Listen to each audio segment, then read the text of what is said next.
Hi, this is Majinoni, and this company called Benaroya Publishing sent me Samurai's Blood. This is the second issue of 6, put out by, it's under Image, and I thought I'd do a quick review for this. Now, I don't know how to delicately put this. When I started to read this, you don't necessarily need the first issue because, it gives you that little blurb at the beginning, which is very, very helpful, and I applaud all comic companies do that. But okay, I got this far into it, and then I had to stop. And then I had this rage built up inside me, and then I had to calm myself down. And basically, I guess my problem with the book was, I'm Asian. I grew up on samurai stories. This isn't a samurai story that I know and remember of something that came out of Japan. So when I'm reading this book, in my head I'm going, no, that's not quite what would happen. That's not, this is the way things should have been.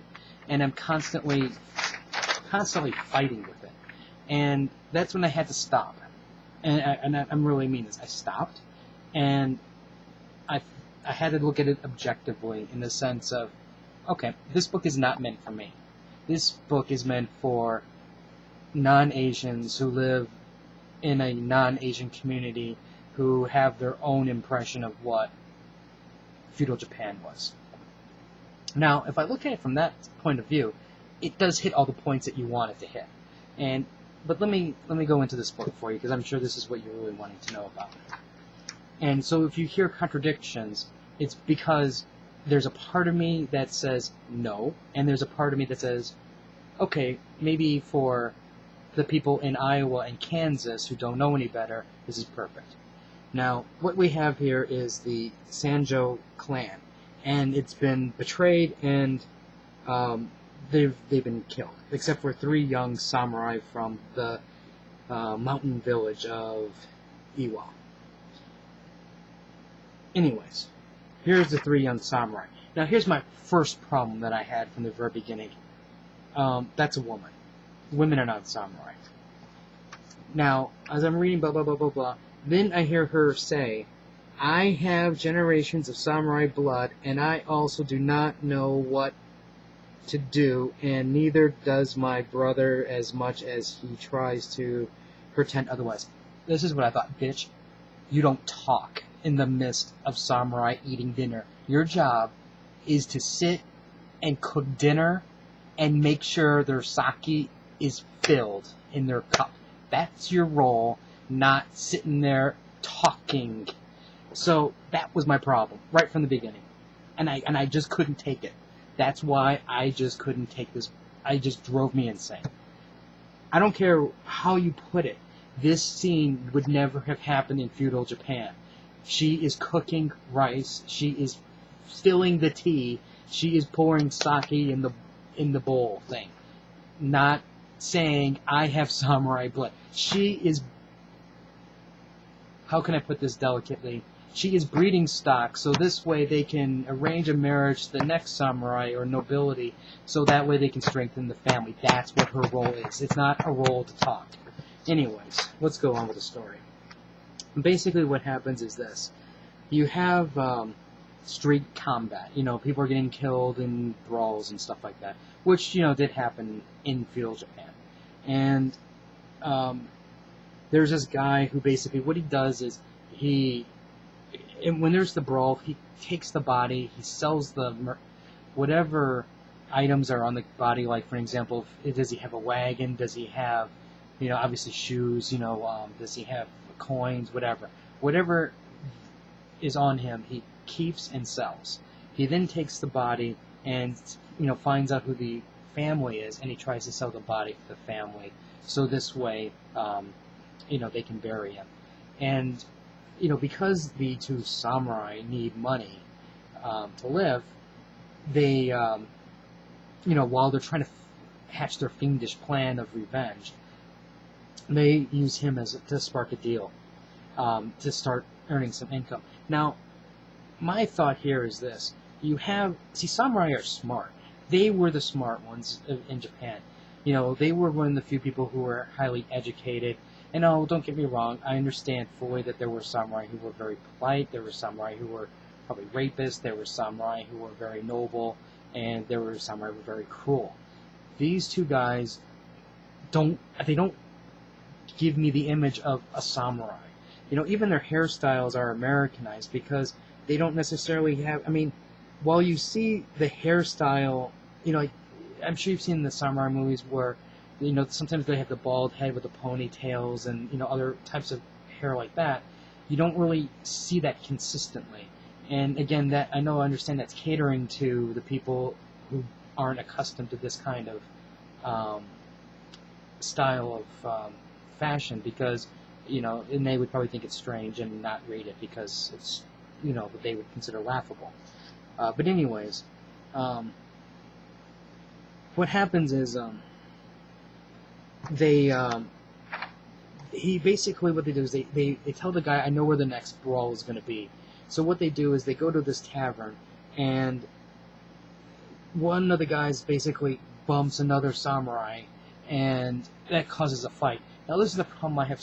When samurai do duels, it's a duel of it's honor, and you don't cheat. You know what I mean? I'm sure some did cheat, but samurai aren't supposed to be cheating, because you're just honoring you're just honoring yourself. You're just honoring your lord. You're just honoring your teacher, your sensei. There's just a bunch of dishonor that follows, especially when you're in a crowd in the middle of the street like that. But what does this guy do? He brings a couple of his buddies into fight. Now, so they do their battle, and the guy does his best, and he goes, he doesn't really beat them up with his sword, but uses his hands and feet and stuff like that. And he says, look, submit now and you can live. They don't do that, but they attack him again, but then they submit final, and he kills them all. And I'm like, well, maybe they might have happened that way, but at the same time, they did finally give up. And the fact that it would have been very shameful, for the fact that they did that, and they would have been in trouble back home. And that might have been just enough to do it. But then, of course, they have to deal with the gravedigger guy, so they kill them. And then from there, then it leads them on their quest of getting more money. Well, anyways, the sister, the useless one, she gets kidnapped.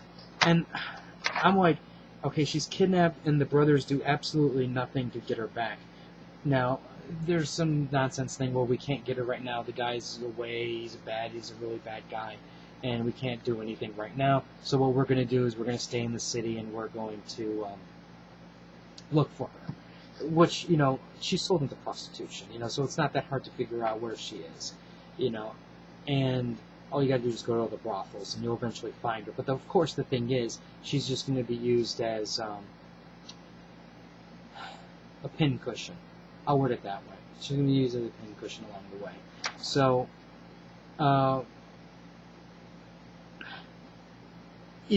just have problems. I guess you can say.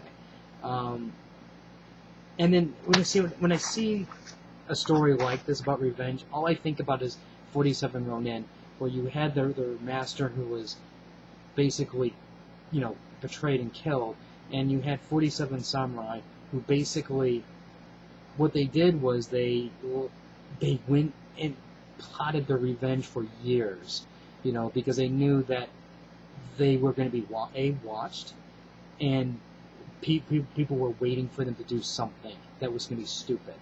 And once they did something stupid, then their whole plot for revenge was over.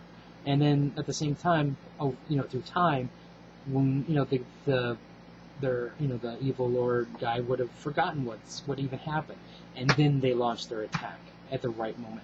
So, and again, this is after years and years and years of waiting, and then pretending not to even care.